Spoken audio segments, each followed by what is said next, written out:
What's up, YouTube? Today I'm gonna show you this very simple and easy strategy on Blood of the Dead that's gonna use the sword and your Magmagat. Now there's a few additional things that you gonna want to have for the strategy, such as the shield and the health retriever, as well as for perks, you're gonna want the time slip on your tonic or your modifier and the dying wish on whatever slot you want. You can put in on the perk slot that's near the China alley, just on the back there. Of course, you're gonna keep that door closed so zombies don't come from behind you. Basically, what you're gonna do in this strategy is shoot the Magmagat until your sword is charged, and as soon as your sword is charged, you're gonna use the Merciless Dash, which is the ability that you get with when the sword is on level 2. The level 3 of the sword is great for co-op, because if you get a down teammate, you can just use the ability and go and revive them. If you're playing co-op, this is also a good strategy for co-op, is very fun. I used to do a lot of my friends. Now if you're doing co-op, at least one of the players must have the sword, and of course, the rest of the things I'd said. Now the other player can have whatever they want, can have like the ICR or the Spitfire from the wall. I had the Spitfire in this game just because I wanted to see if it was effective. Now, something that I never actually test myself, which I believe could help you a lot, especially if you're a beginner, this strategy is great for beginners, is instead of having the Electric Burst and the Stone Cold Stronghold, as I had on my game, is having the Hellion Salvo with a Bandolier Bandit and PG Slider. PG Slider, of course, you don't kill yourself with explosions of the Healing Salvo. And Bandolier Bandit, so you get more ammo, both on the Healing Salvo and the Magmagat.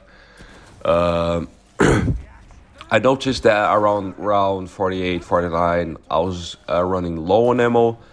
I always managed to, get around it, but for a beginner, if you're not, very experienced in zombies, especially Black Ops 4, Blood of the Dead, a lot of people say this map is hard. This map is not hard.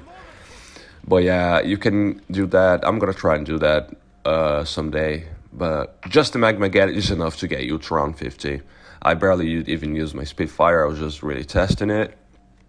If you get trapped, you're gonna need the Health Retriever. The Health Retriever is great if you get trapped. The Electric Burst as well. It's not, the best thing ever, but it's good if you get trapped. The Electric Burst, Health Retriever as well, as I mentioned, and the shield.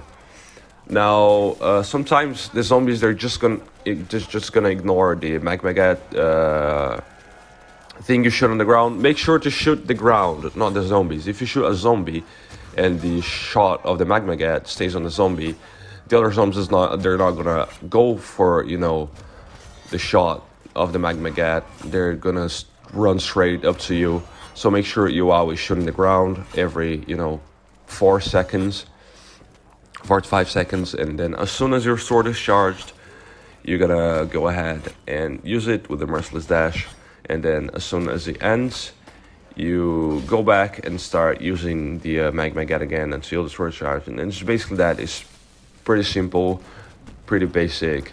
You don't need a lot of skill to do the strategy. And as I said, if you use the Hellion Salvo, the Bandolier Bandit, and the PG Slider, I believe you can get up to around even like 70. Max ammos and full power drops, they're not an issue on this map. They come pretty often. So I doubt you're gonna have an issue with that. And as I said, if you do, just use Bandolier Bandit. Now, here's a clip of me getting trapped. I messed up because I didn't pay attention to when my sword was gonna end. So my sword was gonna end, and I was using the Merciless Dash all the way to the end of the corridor. And my Dying Wish activated, and I just used my Health Retriever to get, out of there.